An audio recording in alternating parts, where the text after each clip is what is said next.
എള്ളുണ്ടകൾ ഇഷ്ടമല്ലാത്തവരായിട്ട് ആരും ഉണ്ടാവില്ല അല്ലേ? കുട്ടികൾ തൊട്ട് മുതിർന്നവരെ എല്ലാവർക്കും ഇഷ്ടമുള്ള ഒരു കാര്യമാണ് എള്ളുണ്ട. അതുമാത്രമല്ല, എള്ള് നമ്മുടെ ആരോഗ്യത്തിന് നല്ലതുകൂടിയാണ് അല്ലേ, ഹെൽത്തിയാണ്. അപ്പോൾ നമുക്ക് വീട്ടിൽ എങ്ങനെയാണ് സിമ്പിൾ ആൻഡ് ടേസ്റ്റിയിൽ എള്ളുണ്ട ഉണ്ടാക്കാൻ നോക്കാം.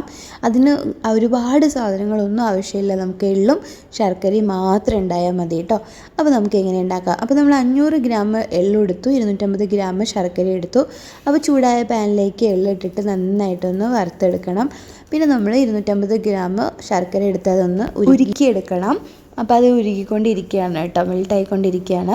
പിന്നെ നമ്മൾ ചൂടാക്കുക, അതായത് വറുത്തെടുക്കുന്ന എള്ള് എന്ന് പറയണത് നമ്മൾ കടുകൊക്കെ എണ്ണയിലിട്ട് പൊട്ടിക്കുമ്പോൾ ഒരു സൗണ്ട് കേൾക്കില്ലേ, അതേപോലെ എള്ള് ചൂടായി പൊട്ടണൊരു സൗണ്ട് വരും കേട്ടോ, കേൾക്കുന്നില്ലേ?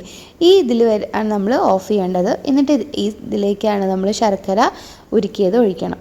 അപ്പോൾ ശർക്കരയും എള്ളും ഉണ്ടെങ്കിൽ മാത്രം നമുക്ക് എള്ളുണ്ട ഉണ്ടാക്കാം. പക്ഷെ നമ്മൾ ഒരു നുള്ള് ബട്ടർ ഇട്ടു, പിന്നെ അതുപോലെ തന്നെ കുറച്ച് തേങ്ങയും ചിരകിയതും കൂടി ഇട്ട് കൊടുത്തു. ഒരുപാടില്ല, കുറച്ച് ഒരു ടേസ്റ്റ്, ഒരു വെറൈറ്റിക്ക് വേണ്ടിയിട്ടതാണ്, അതിൻ്റെ ആവശ്യമില്ല കേട്ടോ.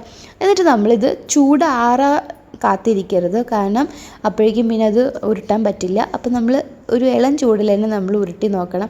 ആദ്യമൊക്കെ ഒന്ന് പിടിക്കാൻ കുറച്ച് ബുദ്ധിമുട്ടുണ്ടായിരുന്നു, വെച്ചാൽ ഉരുണ്ട് വരാൻ ബുദ്ധിമുട്ടുണ്ടായിരുന്നു. എന്നാലും നമുക്ക് കുഴപ്പമില്ലാതെ കടയിൽ നിന്ന് കിട്ടുന്ന അതേ ഷേപ്പിൽ, അതുപോലെ തന്നെ അതേ ടേസ്റ്റിൽ നമുക്ക് എന്തുണ്ടാക്കി വീട്ടിലുണ്ടാക്കാൻ പറ്റി കേട്ടോ. പ്രാവശ്യം കൂടുതൽ എള്ളുണ്ടതുകൊണ്ട് കൂടുതൽ എള്ളുണ്ട ഉണ്ടാക്കാൻ പറ്റി. അപ്പം നിങ്ങളും വീട്ടിൽ ഇതുപോലെ ട്രൈ ചെയ്ത് നോക്കൂ. കുട്ടികൾക്കും മുതിർന്നവർക്കും എല്ലാവർക്കും ഹെൽത്തി ആയിട്ടുള്ളതാണ് കേട്ടോ എള്ളെന്ന് പറയണത്. അപ്പോൾ എല്ലാവരും ഇതുപോലെ ചെയ്ത് നോക്കൂ.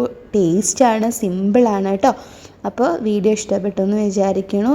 Okay, bye bye.